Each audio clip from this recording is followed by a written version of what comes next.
Hello everyone. ನನ್ನ ಹೆಸರು doctor Vinay Krishna ಅಂತ ಹೇಳಿ. I am actually A family physician in Hubli, being practicing here since past half a decade. And I have my own hospital called Pragati Clinic ಅಂತ ಹೇಳಿ. It's a 10-bedded small multi-speciality hospital. So today ಇವತ್ತು actually we'll be discussing about hypertension and dyslipidemia risk in diabetes ಅಂತ. Okay. ಏನಂದ್ರೆ basically diabetic patients ಅಲ್ಲಿ B P ಮತ್ತೆ cholesterol ಜಾಸ್ತಿ ಇರೋದ್ರಿಂದ ಏನೇನ್ ಪ್ರಾಬ್ಲಮ್ಸ್ ಆಗುತ್ತೆ, ಅದಕ್ಕೆ ಏನ್ ಮಾಡಬಹುದು ಅಂತ ವಿಲ್ ಡಿಸ್ಕಸ್ ಟುಡೇ. ಎಲ್ಲರಿಗೂ ಏನ್ ಅನ್ಸುತ್ತೆ, ಡಯಾಬಿಟೀಸ್ ಅಂದಿದ ತಕ್ಷಣ they assume that it is because of high sugar ಅಂತ ಹೇಳಿ. ಹೈ ಶುಗರ್ ಇದೆ ಬ್ಲಡ್ ಅಲ್ಲಿ ಅಂಡ್ ನಂದು ಒನ್ಸ್ ಶುಗರ್ ಕಂಟ್ರೋಲ್ ಆಯ್ತು ಅಂದ್ರೆ ಐ ಆಮ್ ಆಲ್ವೇಸ್ ಸೇಫ್ ಅಂತ. But in reality blood sugar ಜಾಸ್ತಿ ಇದ್ದಾಗ there will be other problems also, like high blood pressure ಇರುತ್ತೆ, ಹೈ ಕೊಲೆಸ್ಟ್ರಾಲ್ ಇರುತ್ತೆ. ಇದು ಕೂಡ ಚೆಕ್ ಮಾಡಿಸ್ಕೊಂತಾ ಇರಬೇಕು. ಅಂಡ್ ಇದು ಮೂರು ಜೊತೆಲಿ ಬಂದ್ರೆ ಅಂತೂ it's A very deadly combination. Okay, and actually it's already proven fact that not only diabetes, even dyslipidemia ಅಂದ್ರೆ ಕೊಲೆಸ್ಟ್ರಾಲ್ ಜಾಸ್ತಿ ಇರೋದು ಮತ್ತೆ ಹೈಪರ್ಟೆನ್ಷನ್ ಜಾಸ್ತಿ ಇರೋದ್ರಿಂದ ಕೂಡ cardiovascular risks increases further more. ಆಯ್ತಾ, ಇದು ಶುಗರು ಮತ್ತೆ ಕೊಲೆಸ್ಟ್ರಾಲ್ ಮತ್ತೆ ಬಿ ಪಿ ಜಾಸ್ತಿ ಇದ್ದಾಗ we something known as hypertension ಅಂತ ಕರಿತೀವಿ. So a patient of diabetes with this hypertension is considered a very high risk for heart attack, strokes and even blindness. So first discuss ಮಾಡೋಣ ಈ hyper tension diabetic patients ಅಲ್ಲಿ ಹೆಂಗಿರುತ್ತೆ ಅಂತ. First of all ಅರ್ಥ ಮಾಡ್ಕೊಡ್ರಿ, almost 10 ಜನ diabetic patients ಅಲ್ಲಿ ಸುಮಾರು 6ರಿಂದ 8 ಜನಕ್ಕೆ ಬಿ ಪಿ ಇದ್ದೇ ಇರುತ್ತೆ. ಅಂಡ್ ಈ B P is similar to the diabetes, it's a silent killer.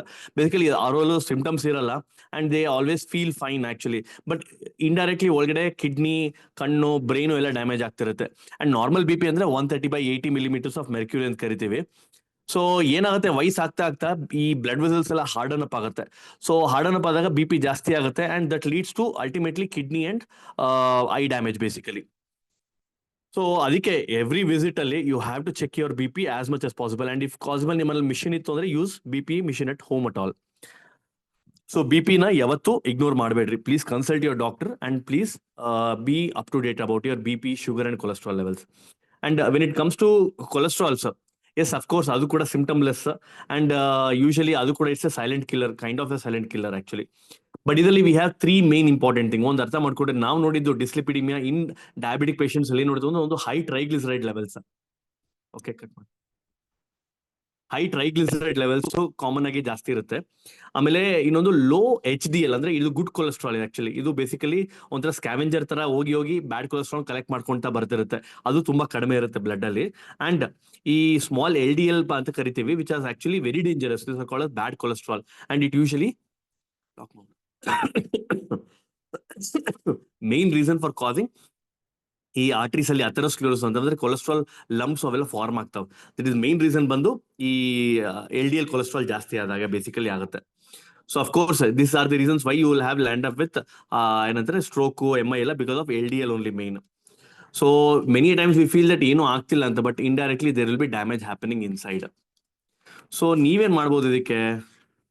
ನನ್ನ ಪ್ರಕಾರ every year at least whether you are a diabetic or non diabetic, get lipid profile done. ಆಯ್ತಾಯ್ತಲ್ಲ.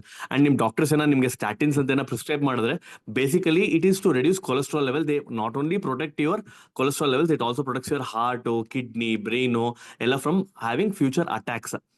So and once start ಮಾಡಿದ್ಮೇಲೆ you should never stop it unless without your doctor's advice. ಎಷ್ಟೊಂದ್ಸರಿ ಏನಾಗುತ್ತೆ, stop ಮಾಡ್ಬಿಡ್ತಾರೆ and cholesterol ಸುಮ್ಮನೆ shoot up ಆಗ್ಬಿಡುತ್ತೆ. So there is no point if you take like that. Okay, so ನೀವೇನ್ ಮಾಡಬೇಕು basically, ಸ್ವಲ್ಪ life style modification ಬಗ್ಗೆ ಹೇಳ್ತೀನಿ ನೋಡ್ರಿ. ಒಂದು ಫಸ್ಟ್ ಡಯಟ್ ಅರ್ಥ ಮಾಡ್ಕೊಳ್ಳಿ. ಡಯಟ್ ಅಲ್ಲಿ limit salt 5 grams per day. So if you are family of 3 people, so 5 into 3 15 grams per day. So per month around 450 milligrams ಅಂದ್ರೆ ಅರ್ಧ ಕೆಜಿ ಆಲ್ಮೋಸ್ಟ್. ಸೊ ಒಂದು ಫ್ಯಾಮಿಲಿ 1 kg ಉಪ್ಪು ತಗೊಂಡ್ ಬಂದ್ರೆ 2 ತಿಂಗಳವರೆಗೂ ಅದನ್ನೇ ಯೂಸ್ ಮಾಡ್ತಿರ್ಬೇಕು. ಆಯ್ತಾ? So they should not bring anything excess. ಅದಕ್ಕಿಂತ ಅದು ಬಿಟ್ರೆ you should avoid highly salted foods, anything that is stored. Okay, like ಈ ಕೂಲ್ ಡ್ರಿಂಕ್ಸು, ಕೋಲಾ ಅವೆಲ್ಲ ಬಂದು ಹೈ ಸಾಲ್ಟ್ ಕಂಟೆಂಟ್ ಜಾಸ್ತಿ ಇರುತ್ತೆ. And of course fried foods, ಈ junk foods, snacks, red meat, ಇವೆಲ್ಲ ಟ್ರಾನ್ಸ್ ಫ್ಯಾಟ್ಸ್, ಇದೆಲ್ಲ ಸಿಕ್ಕಾಪಟ್ಟೆ ಹೈ ಇದಿರುತ್ತೆ. And anything that is stored like chicken ಎಲ್ಲ ರೆಡ್ ಮೀಟ್ ಅವೆಲ್ಲ they are again stored. So ಅದಕ್ಕೂ ಕೂಡ ಎಕ್ಸೆಸಿವ್ ಉಪ್ಪು ಬೇಕಾಗುತ್ತೆ. So try to avoid all those things. And exercise, see of course we are all lazy people. So minimum start with very basic 30 ನಿಮಿಷ walk ಮಾಡಿದ್ರು ಸಾಕು, more than enough. Slow ಆಗಿ ಜಾಸ್ತಿ ಮಾಡ್ತಾ ಮಾಡ್ತಾ 5 days per week ಮಾಡ್ತಾ ಹೋಗ್ರಿ. ಆಮೇಲೆ slowly you can start increasing by giving more of like cycling, exercise, ಆಮೇಲೆ ಏನೋ if you can go for gym even more the best. ಜಿಮ್ಗೆ ಹೋದಷ್ಟು ಇನ್ನೂ ಬೆಟರ್. ಜಿಮ್ಮು ಮತ್ತೆ ಎಕ್ಸಸೈಸ್ ಮಾಡೋದಷ್ಟು ಇನ್ನೂ ಬೆಟರ್. ಅಟ್ಲೀಸ್ಟ್ ವಾರದಲ್ಲಿ 5 ದಿನ ಮಾಡಿದ್ರು ಸಾಕು, ಮೋರ್ ದೆನ್ ಎನಫ್. ಓಕೆ, ಒಂದ್ ಅರ್ಥ ಮಾಡ್ಕೊಡ್ರಿ, ಎಕ್ಸಸೈಸ್ ವಿಷಯದಲ್ಲಿ ಬಂದಾಗ something is better than nothing. So small amount of exercise is also better than doing nothing basically. And weight ಬಗ್ಗೆ ಮಾತಾಡ್ಕೊಂಡ್ರೆ, even if you can reduce 5 to 10% of your body weight ಅಲ್ಲ, ತುಂಬಾ changes ಆಗುತ್ತೆ ನಿಮ್ಮ body when it comes to both cholesterol, BP and also sugar levels. And ನಿಮ್ waist measurement ತಗೊಂಡಾಗ for ideal body weight around around 5'8", 5'6" ಇತ್ತ ಅಂದ್ರೆ we should maintain less than 90 centimeters for males, and women ಆದ್ರೆ less than 80 centimeters to maintain this waist line. Maintain ಮಾಡಿದ್ರೆ ನಿಮಗೆ ಸ್ವಲ್ಪ ಕಾಯಿಲೆಗಳೆಲ್ಲ ಕಡಿಮೆ ಇರುತ್ತೆ.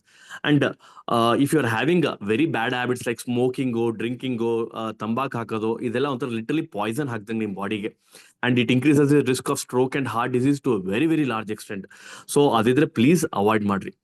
So this talk ಬಗ್ಗೆ, this is what I want to convey, and to highlight all these things, I want to tell few points. Okay, ಇದೆಲ್ಲ ಕೇಳಿಸ್ಬೋದು, just highlight this. Okay, ಒಂದು, every time you are near a clinic, please check your BP.